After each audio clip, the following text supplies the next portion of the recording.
Rachel had always believed that the most terrifying thing in life wasn't pain, or death, or even betrayal.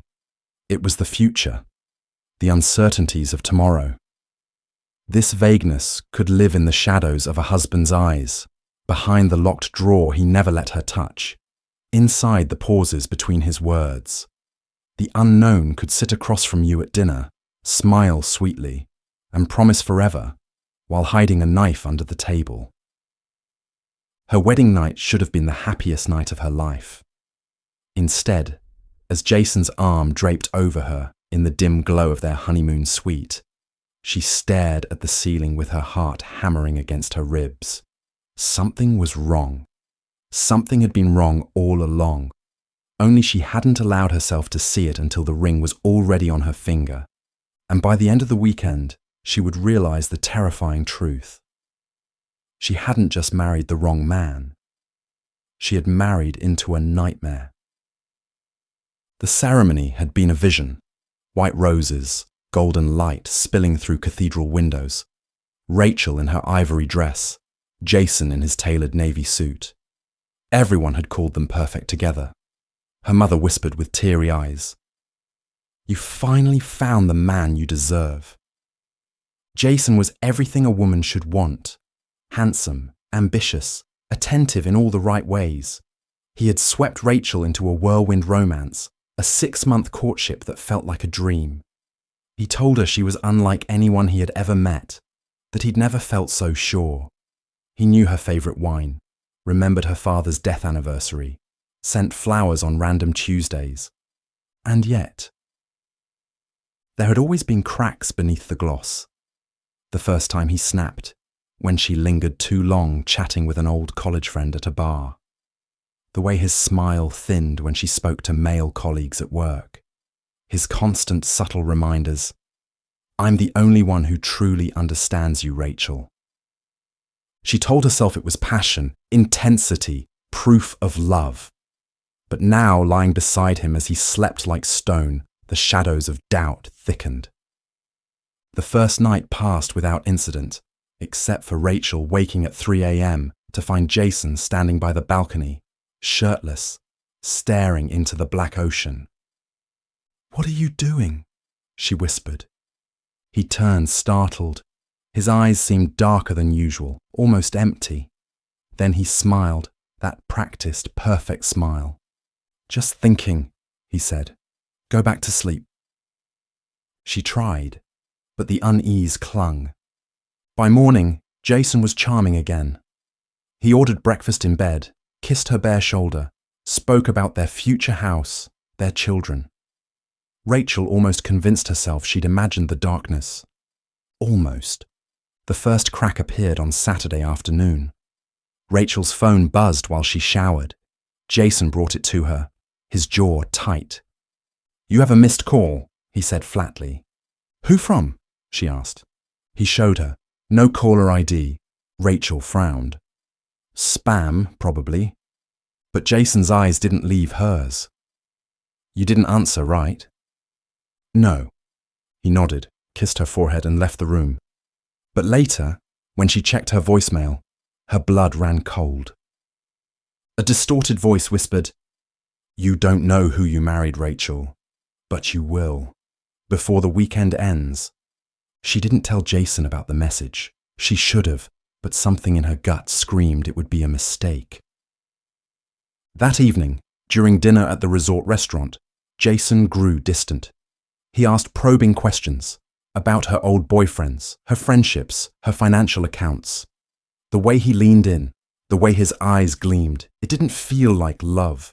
It felt like an interrogation. "Why?" Rachel asked, her fork frozen midair. "Because I want to know every part of you," Jason said smoothly. Then, softer, "No secrets between us. Ever." The words should have been reassuring. Instead, they sounded like a threat. Rachel wasn't innocent. She carried her own secret, the one Jason must never know. His best man, Robert. It had been a single night, a week before the wedding.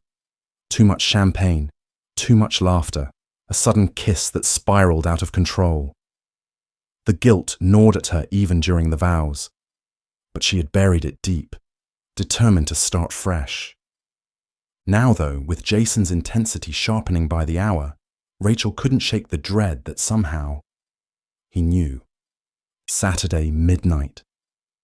Rachel's phone buzzed again, another hidden number. She answered this time, whispering so Jason wouldn't hear. "Hello?" The same distorted voice. "You have until Sunday night to leave him. If you don't, only one of you will make it out alive." Rachel's knees buckled. "Who are you?" she demanded. Silence. Click. The clock had started ticking. The next morning, Jason proposed a sudden change of plans. "Let's go sailing," he suggested, his smile too wide. "Just you and me. No one else." Rachel hesitated. "Maybe we should—" He cut her off. "Do you trust me?" The question wasn't casual, it was a command.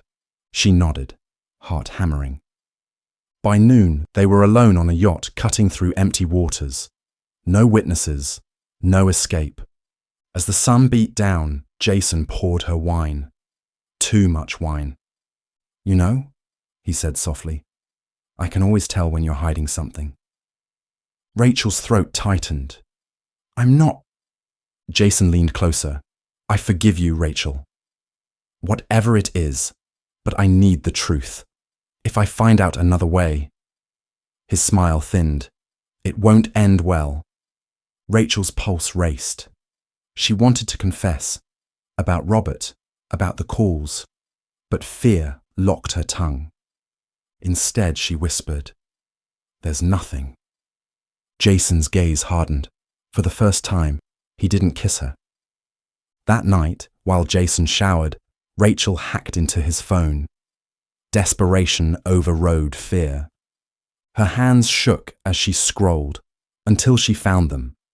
The recordings, her phone calls, her voicemails.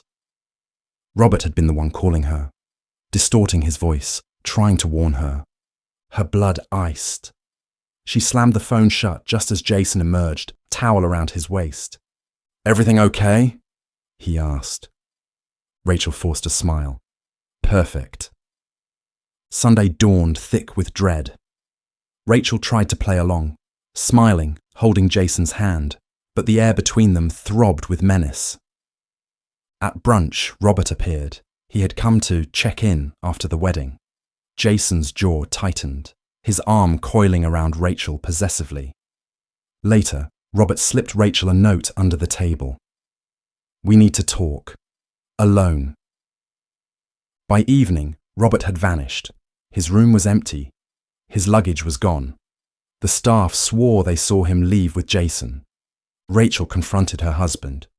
"Where's Robert?" Jason's eyes gleamed. Some secrets don't stay buried. Rachel's fear crystallized into resolve. She couldn't run. Jason was too careful. She couldn't confess. He'd already judged her guilty. There was only one option left: fight. That night, she seduced him. Soft words, gentle touches, pretending devotion. As he fell asleep, she crept to the minibar, shattered a bottle, and hid the jagged glass beneath her pillow. If he tried to hurt her, she would strike first. But before she could act, Jason whispered in the dark, "I know what you did with Robert." Her breath caught. He laughed softly. "He begged me not to tell you how he died." Rachel's heart stopped. "Died." Jason leaned closer, lips brushing her ear. "You should have chosen better."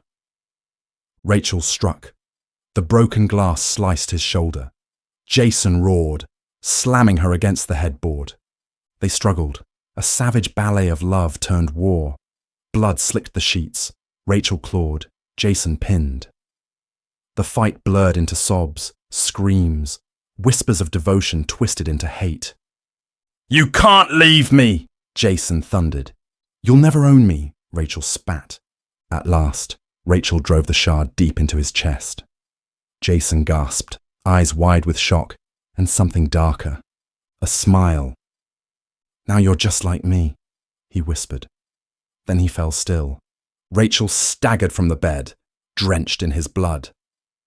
She wanted to scream, but silence pressed heavy. She had killed her husband on the second night of their marriage, and yet, somewhere in the back of her mind, a question pulsed like a drumbeat. Had she really won, or had she only stepped into the role he wanted for her? The police arrived hours later, summoned by anonymous calls. Rachel told them everything, but when they searched the boat, Jason's body was gone. Only the bloodstains remained, and tucked into her purse, a note she swore she hadn't put there. "You're mine, Rachel." Until the end of time, her scream echoed across the ocean. Thanks for watching. Subscribe to the Crimson Motives channel for more thrilling stories.